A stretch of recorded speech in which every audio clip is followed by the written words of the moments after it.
하나님 말씀 보겠습니다. 성경이 잘못되어 있더라고요. 마가복음이 아니고 마태복음이 되겠습니다. 마태복음 23장 23절에서 28절입니다.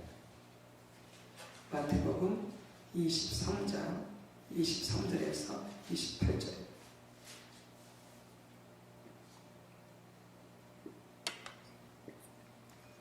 마태복음 23장 23절에서 28절까지 교독하겠습니다.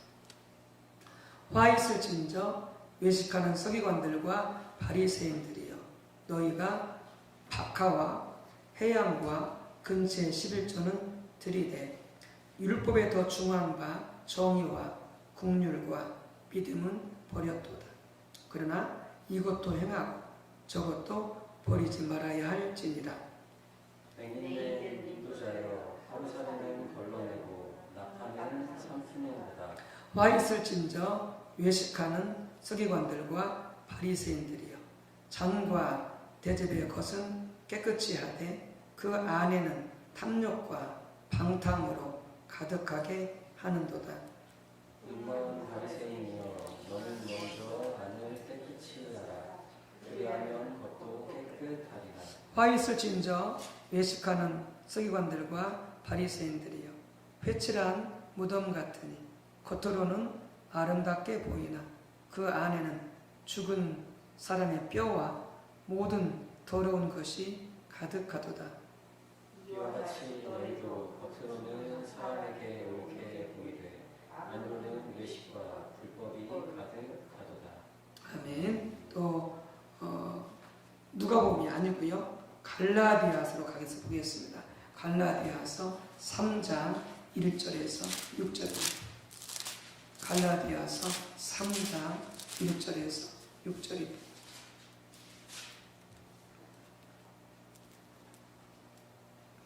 (304쪽) 갈라디아서 3장 1절에서 6절, 여기도 교독하겠습니다.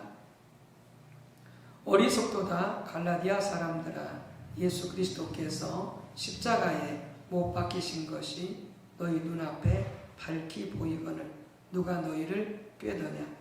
내가 너희에게서 강한 것을 알려 하노니 너희가 성령을 받은 것이 율법의 행위느냐 혹은 듣고 믿음으로냐. 너희가 이같이 어리석으냐. 성령으로 시작하였다가 이제는 육체로 마치겠느냐.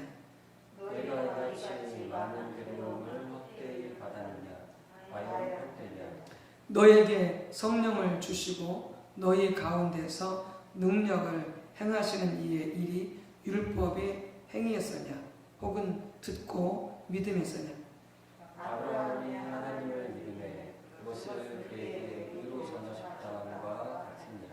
아멘. 네, 우리 조신 성령님 모셔서 우리가 가정에서 전심 하나님을 찾고 또 이렇게 교회에서 많은 분들이 나오지 못했지만 우리 모두가 하나님을 간절히 찾을 때에 성령님 임재하시고, 그래서 하나님을 만나고 말씀을 깨닫고 또 우리의 잘못된 모습이 있다면 깨닫고 회개하고 버리고 믿음의 바른 길을 걸어갈 수 있도록, 하나님의 올바른 길로 갈 수 있도록 성령님 도와주시옵소서. 성령님 깨닫게 해주시옵소서. 우리 성령님 환영하겠습니다. 성령님 환영합니다. 성령님 환영합니다. 성령님 감사합니다. 성령님 감사합니다. 성령으로 충만케 하옵소서. 성령으로 충만케 하옵소서. 아멘. 네, 두 신앙책의 특징들의 의미 이렇게 되겠습니다. 우리가 지난 시간 갈라디아서를 통해서 두 신앙체계가 있다고 배웠죠. 참 신앙과 거짓 신앙. 참 신앙은 십자가 복음의 신앙, 거짓 신앙은 할례를 받음으로 율법주의에 빠진 이 잘못된 신앙, 이 두 가지 신앙 체계와 그 특징들에 대해서 함께 살펴보았습니다. 그래서 갈라디아서에는 이 참 신앙과 율법주의 신앙에 대해서, 즉 그리스도의 복음과 십자가의 복음과 다른 복음에 대해서 이렇게 대주에서 사도 바울이 기록해 놓고 있는 것을 볼 수가 있고요. 그래서 갈라디아서에서는 참 신앙에 섰을 때 나타나는 특징들, 그리고 다른 복음, 율법주의 신앙, 이 거짓 신앙에 빠졌을 때 나타나는 특징들을 이렇게 잘 기록하고 있습니다. 이렇게 화면에 볼 수 있도록 또들을 보여주셨으면 좋겠는데 여의치가 않으니까 제가 그냥 설명을 할게요. 참다운 신앙은 한마디로 십자가 복음의 토대 위에 세워진 신앙이다라고 할 수가 있겠습니다. 십자가 복음의 토대 위에 세워진 신앙이 참다운 신앙이고요. 그 신앙에서는 이런 특징들이 나타납니다. 오직 믿음, 하나님의 은혜, 성령님, 자유함, 하나님의 약속이 그 참다운 신앙의 특징들로 나타나게 되어지고요. 그 다음에 가운데에 이 고속도로와 같이 건너편으로 이 거짓 신앙으로 건너갈 수 없는, 또 거짓 신앙은 참 신앙으로 건널 수 없는 이 두꺼운 이 벽이 있습니다. 두꺼운 벽이 있고요. 이 거짓 신앙, 다른 복음 혹은 율법주의, 그 할례를 받은 것, 거기에는 이런 특징들이 있습니다. 오직 복음과 대비해서 자기 의가 있습니다. 그러니까 십자가 복음은 오직 예수를 믿음으로 우리가 의롭다고 인정받는 것이죠. 그런데 율법주의는 뭐냐면은 자기 행위와 자기 노력으로서 자기 의에 도달하려고 하는 것이죠. 자기 의에. 근데 성경은 세상에는 선한 사람이 한 사람도 없다고 그랬어요. 의로운 사람이 한 사람도 없다. 그러니까 아무리 열심히 살고, 아무리 열심히 법을 지키고 율법을 지키고, 아무리 열심히 믿음으로 스스로 산다고 몸부림친다 할지라도 절대 의에 도달할 수 없어요. 근데 율법주의는 그렇게 의에 도달할 수 있다고 믿는 것이죠. 잘못된 것이죠. 그 다음에 참다운 신앙에서는 모든 것을 하나님의 은혜로 감당합니다. 하나님의 은혜로 감당. 사도 바울이 말했듯이 내가 모든 사도보다 더 많이 수고했으나 내가 한 것이 아니요 하나님의 은혜가 함께 하셨기 때문입니다. 그런데 율법주의는 뭐냐? 율법주의에서는 하나님의 은혜가 필요 없습니다. 인간의 노력이 필요해요. 자기 노력, 자기가 힘쓰고 애씀으로 하게 되어진 특징이죠. 그 다음에 이 거짓이랑 율법주의에서는 무엇이 강조되느냐? 성령을 의지하는 것이 아니라요, 이것은 육신이 강조되어집니다. 뭐 자기를 의지한다든지 혹은 자기를 대체하는 다른 것을 의지한다든지, 이렇게 이제 그 특징들이 이제 구분이 되어지죠. 참다운 신앙에서 뭐가 있느냐? 자유함이 있습니다. 자유.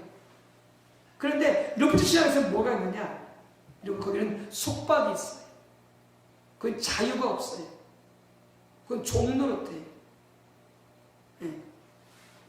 그러니까 율법주의 신앙에서는 항상 어떤 게 있냐면은 혹시 저주받지 않을까? 하느님께서 심판하지 않으실까? 하느님께서 몽땅 뺏어가 버리지 않을까? 라는 그런 두려움, 어떤 그 종됨의 특징이 거기에. 근데 십자가 법에서 그렇지 않습니다. 십자가에서는 하나님이 우리 아버지시고 하나님이 우리를 얼마나 사랑하시는지 알고요. 그리고 내가 비록 실수하고 넘어질지라도 여전히 나를 사랑해 주시고 긍휼히 주시고 하나님의 자녀로 용납해 주시는 그 하나님 아버지 안에서 이 자유함을 누리는 그게 있는 거죠. 그 다음에 참다운 신앙에서는 하나님의 약속을 붙잡고 가죠. 그래서 아브라함도 하나님의 약속을 붙잡고 갔어요. 다윗도 그렇고, 선자들도 그렇고, 사도들도 그렇고. 그래서 예수님께서 저들에게 약속을 주시잖아요. 너희가 땅끝까지 복음을 전파하라. 그리고 주님의 제자를 삼아라. 그럼 내가 너희 세상 끝날까지 내가 너희와 함께 해주시겠다. 이렇게 하나님의 약속이 주어집니다. 근데 율법주의 신앙에서 어떻게 하느냐? 그저 자기 힘으로 율법을 지키려고 하는. 그래서 율법을 지키면은 거기에서 하나님이 상을 줄 줄로 아는.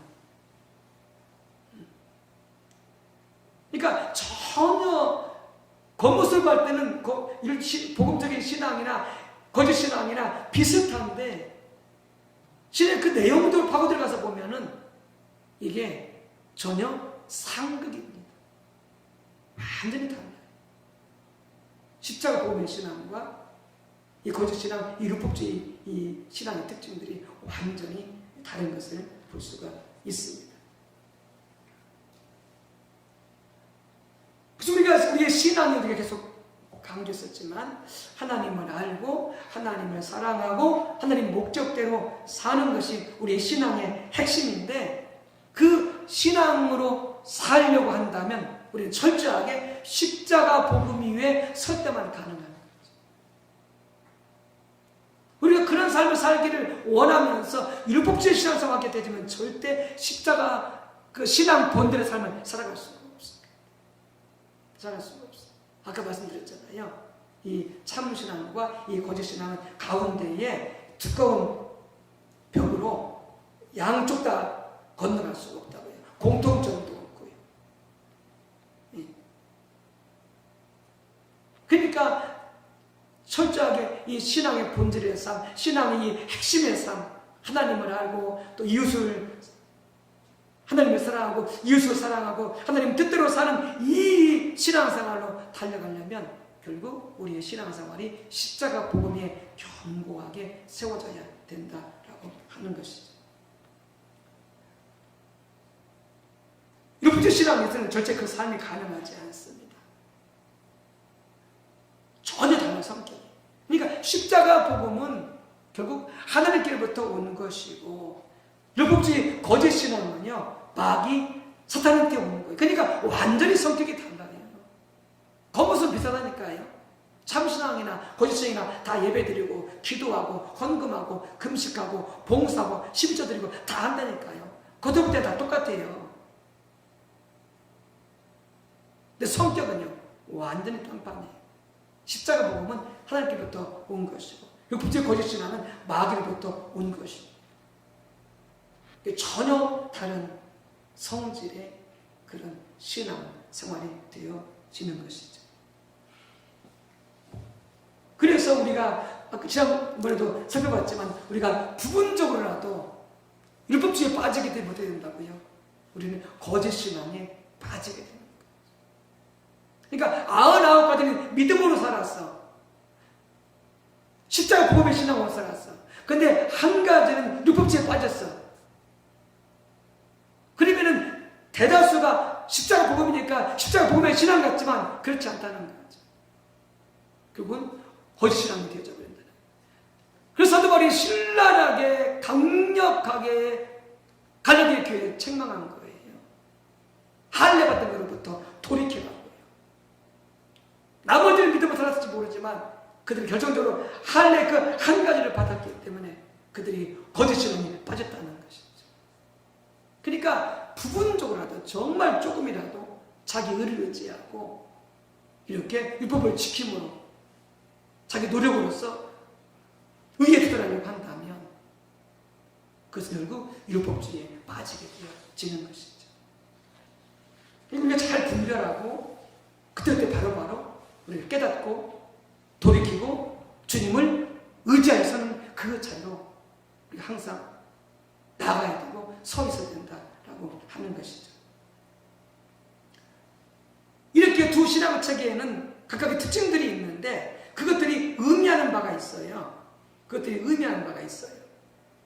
이게 정말로 중요한데 아까 말씀드렸듯이 각 신앙체계는 각 특징들이 있는데 그들이 어떻게 한다? 서로 같은 동일한 신앙체계 내에서 그 특징들이 서로 밀접하고 직접적인 연관성을 가지고 있어요.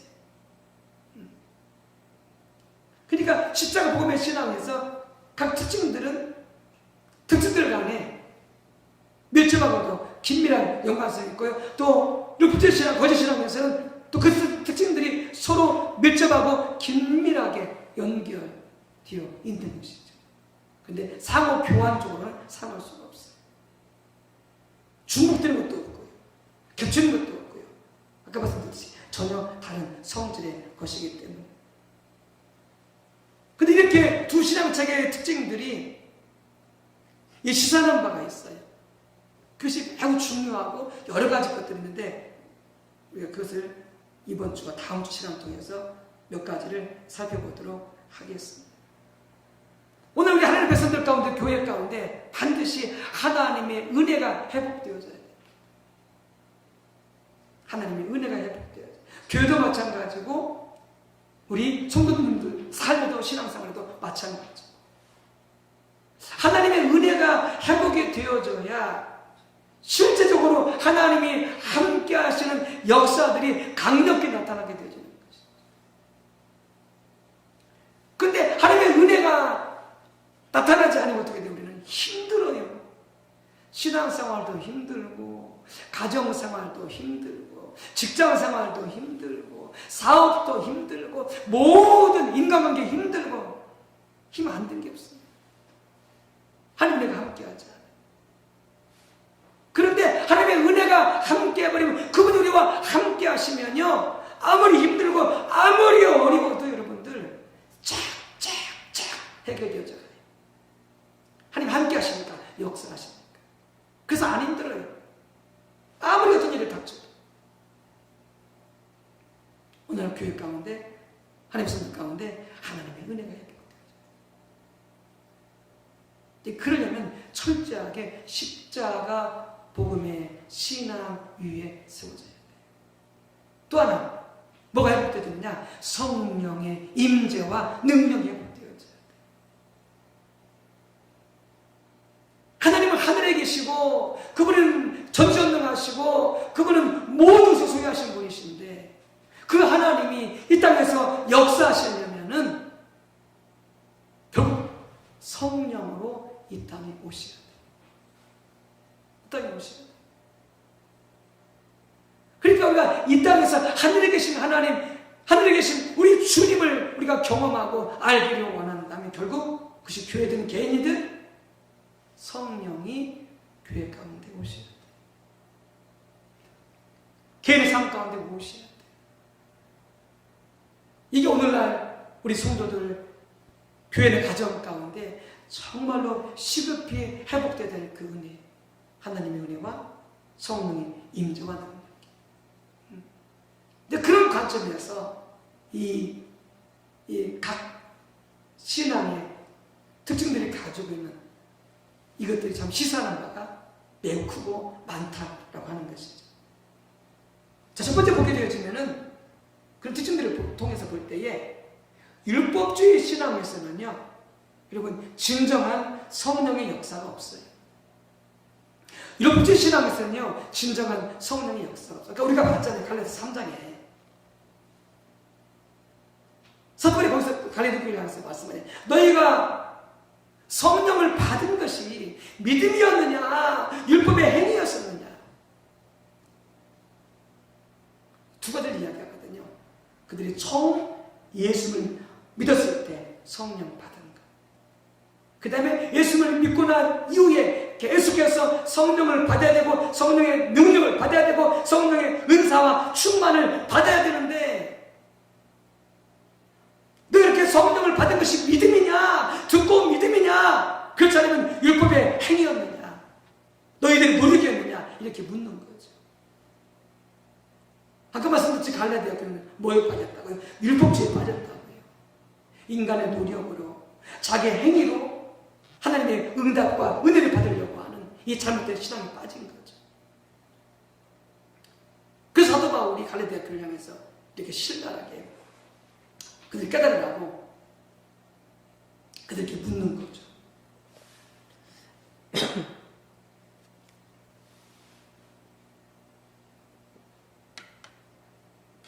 왜요? 그들이 처음에는 믿음으로 성령을 받았으나 할례를 받음으로 율법주의에 빠지게 되어지면서 그들에게서 성령이 거쳐버렸거든요. 성령 역사가 떠나가 버렸거든요. 그러니까 성령의 역사도요, 십자가 복음 위에 서릴 때 가능하다니까. 왜요? 이 십자가 복음의 신앙에 뭐가 있느냐? 성령, 그 다음에 믿음이 있거든요. 그게 다 같은 특징들의 속에 포함되어 있는 십자가 복음의 신앙 속에 포함되는 특징들이에요. 성령, 십자가 복음, 그 다음에 믿음. 이 안에는 서로 밀접한 관계가 있다니까요. 근데 갈릴리 교회가 율법주의 고치장에 빠져버리니까 그게 어떻게 돼요? 이 십자가 복음의 특징과는 아무 상관이 없게 되어지는 거죠. 그래서 어떻게 돼요? 성령이 거쳐버리게 되어지는 것이죠. 여러분, 이게 뭐냐? 교회나 기독교인들을 위해서 가장 큰 저주입니다. 뭐가요? 성령이 떠나가 버리는 게. 그러면 그게 뭐냐? 하나님이 떠나가 버리는 거예요. 하나님의 은혜가 거쳐버리는 거예요. 성령이 떠나가 버리는 거예요. 평소에는 하나님 막 도와주시고 능력 주시고 은혜 주시고 함께 하셔서 힘든 줄 몰랐어. 하나님 그분이 주도하시니까, 역사하시니까. 근데 그 율법주의에 빠지고 자기를 의지함으로 말미암아, 육신을 의지함으로 말미암아 성령이 거쳐버렸어. 하나님 은혜가 거쳐버렸어. 근데 그때부터 내가 모든 다 알아서 해야 돼. 살 수 있냐고요. 여러분, 미쳐버려. 살 수가 없어요.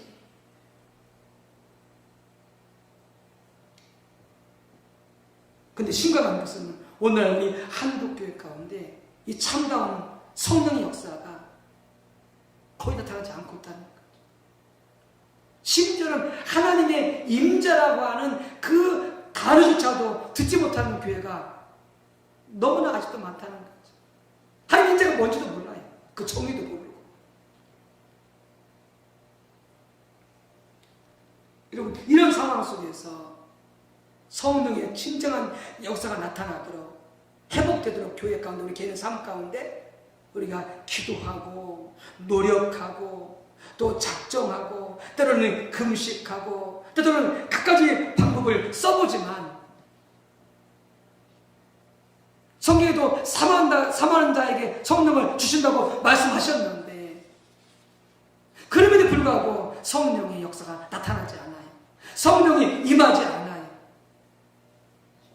왜 그런지 아세요?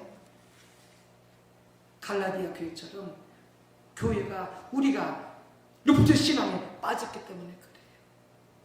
오늘 우리의 신앙이 순수하게 하나님을 의지하고 주님을 의지하는 그 신앙으로 서서 살아가야 되는데 자꾸 자기 행위를 의지하고 자기 노력을 의지하고 자기 한 의를 의지해서 나가게 되니까 성령을 아무리 많이 기도해도 금식해도 성령 받으려고 아무리 몸부림쳐도 성령을 받을 수가 없게 되어지는 것이죠. 근데 안타까운 것은 여러분, 지금은 이런 노력조차 안 한다는 거죠. 성령을 받으려고, 성령의 능력을 받으려고, 하나님의 임재가 회복되기를 위해서 지금은요 기도조차도 안 해요. 이게 더 심각한 거죠. 더 타락되어 있는 것이죠. 여러분, 우리 안양소망교회, 한국의 모든 교회들이 참다운 십자가 복음 신앙에 있어서, 믿음에 있어서 성령이 회복되도록, 성령의 임재가 회복되도록 정말로 깨어서 믿음으로 기도해야 돼요. 십자가 복음의 삶을 살아가야 돼요. 이게 교회가 살 길이에요. 우리 성도들이 개인이 가정이 살 길이에요. 여러분, 바리새인들을 보세요. 그들이 하나님 앞에 얼마나 열심히 했는지, 헌신했는지, 그들이 얼마나 많이 노력했는지. 그런데 바리새인들의 삶 가운데 뭐가 없어요? 성령의 역사가 없어요. 성령의 계시가 없어요.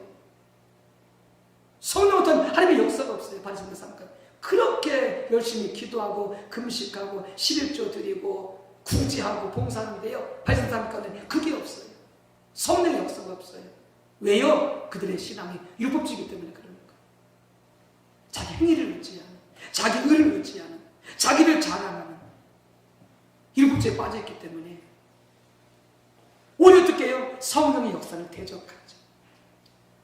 그래서 요한복음 5장에 보면 예수님께서 성령의 그 인도하심을 따라서 아버지께 순종해서 베스다 연못가에 38년 된 병자를 고쳤는데 바리새인들 유대인들이 예수님을 엄청 대적하고 핍박했잖아요. 안식일에 병 고쳤다고, 안식일에 그 환자로 하여금 이부자리 자리를 들고 걸어가라고 했다고. 그러면서 예수님과 핍박을 대적했잖아요. 성령을 대적하고. 이게 바리새인의 삶입니다. 오직 교회가 우리 모든 신앙 철저하게 여러분 십자가 복음 위에 세워져서 그러니까 믿음으로 순종하고 믿음으로 구할 때에 그분께서 약속하신 대로 성령을 부어주실 것입니다. 하나님의 임재가 함께 하실 것입니다. 그래서 철저하게 교회가 우리 각자가 여러분 율법주의를 버려야 돼요. 자기를 자랑하고 자기 헌신을 의지하고 자기 행위를 의지하고 자기 노력을 의지하는 이 거짓 신앙을 철저히 깨부수고 오직 주님만을 의지하는, 그리고 오직 그분만을 믿고 순종해서 달려가는, 오직 믿음으로 기도하는 그 신앙으로 세워지고 달려갈 수 있어야 될 것입니다. 두 번째는 율법주의 신앙에서는요, 진정한 믿음이 있을 수 없어요. 율법주의 신앙에서는 진정한 믿음이 있을 수 없어요. 우리 기독교 신앙은 오직 믿음으로만 모든 것이 가능해요. 사도 바울이 로마서 1장에서 뭐라고 말했어요? 의인은 오직 믿음으로 말미암아 살리라 그랬어요. 하박국 선지자도 그 말씀 보고 제출하는 사람이 하박국 선지자였잖아요. 의인은 오직 믿음으로 말미암아 살리라. 사도 바울이 그걸 인용한 거죠. 오직 의인은, 오직 하나님을 믿는 사람은 뭘로 사는 거냐? 오직 하나님을 믿음으로 사는 거예요. 그래서 모든 것이 믿음으로 가능해요. 구원 얻는 것도, 신앙의 열매를 맺는 것도, 주님의 형상으로 변화되는 것도, 성화되는 것도 믿음으로만 가능해요. 하나님의 치유를 경험하는 것도, 기도 응답 받는 것도, 하나님의 능력을 받는 것도, 모든 것이 뭘로만 가능하냐? 오직 믿음으로만 가능해요. 오직 믿음으로만 가능해요. 그런데 문제는 뭐냐? 율법주의 신앙에서는 어떠한 진정한 믿음도 있을 수 없다는 거죠. 그래서 예수님께서 바리새인들한테 뭐라고 말씀하셨냐? 너희는 모세의 글도 안 믿으면서 너희는 또한 내 말도 믿지 않는다, 이렇게 말하거든요. 그들은 모세의 글, 율법서, 그것이 하나님의 말씀이라고 그들은 잘 가르치고 연구하고 그들은 그것을 다 믿는다고 자신들은 자부했었거든요. 하나님의 말씀을. 하나님의 말씀. 그래서 심지어 모세 오경을 외우는 자들이 있었어요. 창세기, 출애굽기, 민수기, 레위기, 신명기, 이 성경 5권을 다 외워버린다니까요. 이 바리새인들 서기관들 중에서. 말씀을 잘 가르치고요. 잘 알고요. 당연히 자신들은 하나님의 말씀을 믿는다고 생각했던 거죠. 예수님 왈 아니다. 너희는 모세의 글도 믿지 않는 자들이다. 그렇지 너희가 나를 믿을 수 있겠느냐, 이렇게 말씀하시는 거죠. 모세의 글을 믿었다면, 모세의 오경을 믿었다면 너희는 나를 믿었을 것이다, 이렇게 말씀하는. 이게 뭘 말씀하는 거예요? 그들이 가지고 있는 율법주의 신앙에서는요, 절대 믿음이 생길 수 없어요. 아무리 열심히 기도하고 금식하고 아무리 열심히 성경 말씀을 읽고 들어도요, 율법주의 신앙에서는 절대 믿음이 생길 수 없어요. 왜 그런지 아세요? 아까 말씀드린 것처럼 율법주의 신앙에서는요, 성령이 역사하지 않아요. 성령이 역사해야 하나님이 깨달아지고 믿어져요. 성령이 역사해야 말씀이 깨달아지고 믿어진다니까요. 그런데 율법주의 신앙에서는 절대 성령이 역사하지 않으니까 지식적으로는 하나님을 알고 지식적으로는 말씀을 알지만 그게 절대 믿어지지 않아요. 믿어지지 않아요. 그래서 예수님께서 그들이 믿음이 없다고 책망을 하시는 거예요. 믿음이 없다고. 여러분, 오직 믿음은요, 십자가 복음의 신앙에 설 때만 가능해요. 그래서 우리의 신앙생활이 십자가 복음의 신앙 위에서 철저하게 하나님을 알고 사랑하기를 추구하고 하나님의 뜻을 알고 늘 그 뜻대로 믿음으로 순종하며 살기를 원하면서 우리가 예수님의 십자가를 의지해서 아버지 보좌 앞에 나와서 찬양하고 기도하고 예배하고 예물을 드리고 그리고 그분께 기도해 갈 때에 성령이 우리 가운데 역사하게 되시는 거죠. 하나님을 알게 되었죠. 말씀이 깨달아지게 되었죠. 그리고 절로 믿음이 생기는 거예요. 왜? 성령이 내 안에 오셔서 믿음을 주시고 성령이 내 안에서 역사하시니까 믿음이 생기게 되죠. 여러분, 그러니까 마리아가 어떻게 되죠? 마리아야, 내가 아이를 임신할 것이요 내게서 아들을 낳으니 그를 예수라 하리라. 말이 깜짝 놀라죠. 무슨 말입니까? 내가 처녀인데 어떻게 애를 임신하고 애를 낳습니까? 믿을 수가 없는 거죠. 그때 가벨 천사가 말하죠. 내 입에 성령이 임하고 성령의 능력이 너를 덮을 때에 너는 메시아를 잉태할 것이요 내가 메시아를 낳을 것이다. 그러면서 세례 요한의 부모님을 예를 들죠. 세례 요한의 부모님을 봐라. 그들이 늙어서 애를 낳을 수 없다고 하였으나 하나님 말씀대로 그들이 임신하고 있지 않느냐. 그때 마리아가 깨달아지면서 하나님이 믿어지고 말씀이 믿어지게 되었던 거죠. 그래서 바로 고백해요. 주여, 주의 말씀대로 내게 이루어질지어다 라고 고백하죠. 성령을 통하여 내가 하나님을 깨닫고 말씀을 깨닫게 되어질 때에 그냥 믿어지는 거죠. 그냥 믿어져요. 왜요? 성령과 믿음은 십자가 복음의 토대에 나타나는 특징들이기 때문에 그렇게 되어지는 것이죠. 그럼 우리가 참다운 믿음 생활을 하기 위해서도 여러분 철저하게 율법주의를 버려야 돼요. 조금도 자기를 의지하면 안 돼요. 자기를 자랑하면 안 돼요. 자기가 선한 것을 의지하면 안 돼요. 자기가 했던 그 모든 것들을 의지하면 안 돼요. 우리 그 순간 율법주의에 빠지고 우리에게서 믿음은 거쳐지게 되어지고 그리고 아무리 믿어보려도요 믿어지지가 않아요. 세 번째는 율법주의 신앙에서는요 육신을 이길 수가 없어요. 우리 안에 이 죄된 본성을 이길 수가 없어요. 율법주의 신앙에서. 바리새인들이 그들이었어요. 그들은 신앙적으로 매우 헌신된 자들이었어요. 바리새인. 우리가 알고 있듯이. 우리는 그들의 열심을 따라갈 수 없어요.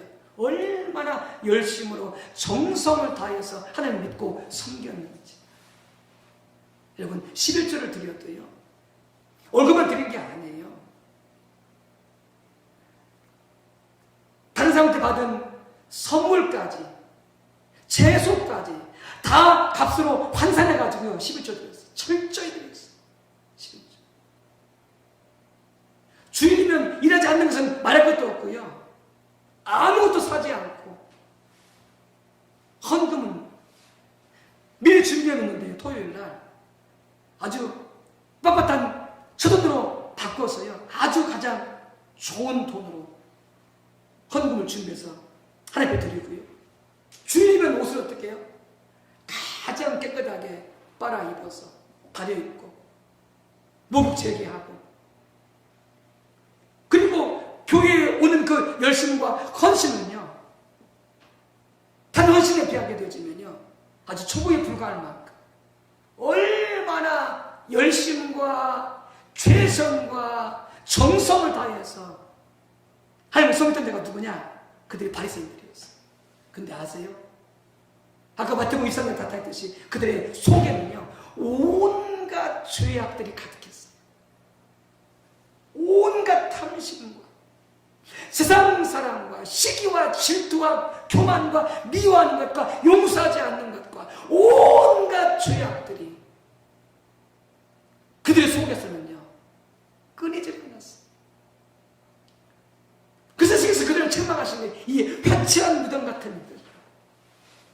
회칠한 무덤이 뭐냐면은 이 무덤을 겉으로 잘 꾸며놔요. 회를 칠해가지고 아주 깨끗하게.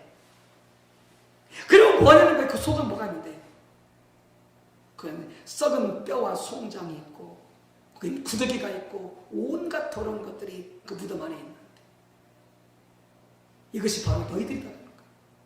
겉으로는 잘 꾸며 신앙 좋은 척, 거룩한 척, 믿음 좋은 척. 근데 속에는 뭐예요? 온갖 탐심과 욕심과 교만과 시기와 질투와 음란과 그 마음속에 살인과 남을 용서하지 않는 것, 미워하는 것, 온갖 죄들이 그 안에서 전혀 다뤄지지 않고 가득한 거죠. 여러분, 르부트 신앙에서는요, 절대 이 육신이 다뤄지지 않아요. 우리 안에 이 죄된 본성이요, 하나도 다뤄지지 않아요. 겉으로는 그렇게 신앙적으로 열심히 하시는 것 같아요. 여러분, 왜 그러겠어요? 왜 그러겠어요? 마찬가지예요. 하나님의 은혜가 임하고 하나님이 찾아오시고 성령이 찾아오셔야 내 죄가 깨달아져요. 내가 얼마나 악한 죄인지가 깨달아져요. 다시 고백했던 것 같이 내 죄가 내 머리털보다 더 많습니다. 내 머리털보다 많습니다. 사도 바울이 고백했듯이 내가 죄인 중에 개수입니다. 내가 모든 성도들보다 가장 작은 자요, 모든 성도들 중에서 내가 가장 작은 자입니다. 하나님께 더 가까이 가면 갈수록, 영광의 빛 가운데 가까이 가면 갈수록 자기가 얼마나 수악한 죄인인지를, 그러니까 더 주님 의지하지 않을 수 없고 십자가 의지하지 않을 수 없고 붙들 쓰지 않을 수 없고 예수님의 그 용서의 십자가의 그 은혜와 그를 의지하지 않을 수 없게 되는 것이죠. 그것이 아니라 도저히 나갈 수 없고 설 수가 없으니까. 그래서 어떻게 해요? 내 죄를 정직하게 고백할 때에 주님 우리를 용서하시고 우리를 깨끗하게 정화시켜 주시는 거죠.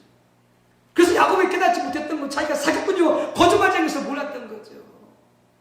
근데 야복 강가에서 천사가 씨름하잖아요. 하늘과 씨름하잖아요. 놓아라. 놓을 수 없습니다. 저를 축복해 주시면 놓을 수 없습니다. 놓아라. 절대 놓을 수 없습니다.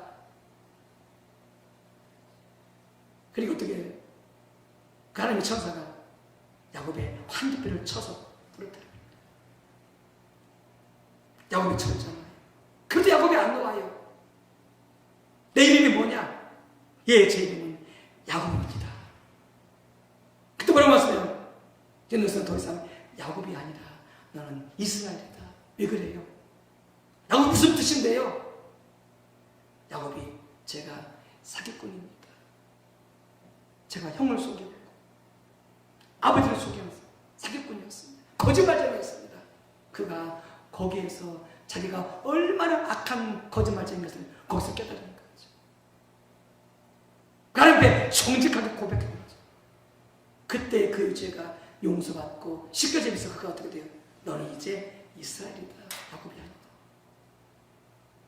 성령으로 내 죄가 깨달아지고 정직하게 고백하게 되어질 때에 그 죄가 나한테서 여러분들 용서받고 그 죄를 이길 수 있는 힘이 하나님께서 내게 주어주시는 것이죠. 성령이 와야 알죠. 내가 얼마나 시기한 자, 욕심이 많은 자, 교만한 자, 욕심도 없고 겸손한 줄 알죠? 아니, 성령 아버지 보세요. 우리 안에 얼마나 더러운 것들이 많아요. 결국은 십자가 복음의 신앙에 서서 예수님 의지하고 아버지 보좌 앞에 나가서 내가 하나님을 알기를 원합니다. 내가 누구인지 알기를 원합니다. 그래서 회개하고 내가 주님 뜻대로 살기 원합니다. 이 자세를 가지고 주 앞에 나가지 않는 한 우리 모습 보이지 않아요. 하나님 아무리 보여줘도 내가 볼 수가 없어요. 왜요? 나는 선하고 나는 착하고 나는 괜찮은 사람이고 나는 의로운 사람이고 그렇게 본인이 여기는데 아무리 하나님께서 너 유죄 있다 주죄다 했어 볼 수 있겠어요? 못 보지. 이미 자기가 착각하고 있는데 주님 그러나 나는 주인입니다. 난 잘 모르지만 내 안에 악함이 있고 의롭지 못하는 것이 있습니다. 세상에 수많은 사람 모르는 사람 아무도 없다고 하는데 주님 포기하여 주옵소서. 내 죄가 무엇인지 나의 연약함이 무엇인지 주님 포기하여 주옵소서. 성령님 보게 해주시옵소서. 내가 회개하고 버리기를 원합니다 라고 구하며 나갈 때 그때 보여지는 거죠. 성령께서 보게 해주시는 것이죠. 여러분 우리가 아무리 착하게 살아보려고 의롭게 살아보려고 열심히 신앙생활 해보려고 해보셔도 되는 건지 절대 안 돼요. 갖다 포기해 갖다 포기해. 내 입은 안 된다니까. 그러나 우리가 주님을 의지해야 돼. 성령을 의지해야 돼. 십자가를 의지해야 돼. 의롭지 못하지만 하나님 은혜를 주님의 은혜를 위해서 보좌 앞에 나아갈 때에 성령이 도우셔서 우리 안에 그 하나가 잘못된 것들을 우리가 회개하고 끊고 이겨나갈 수 있게 되어지는 것이죠.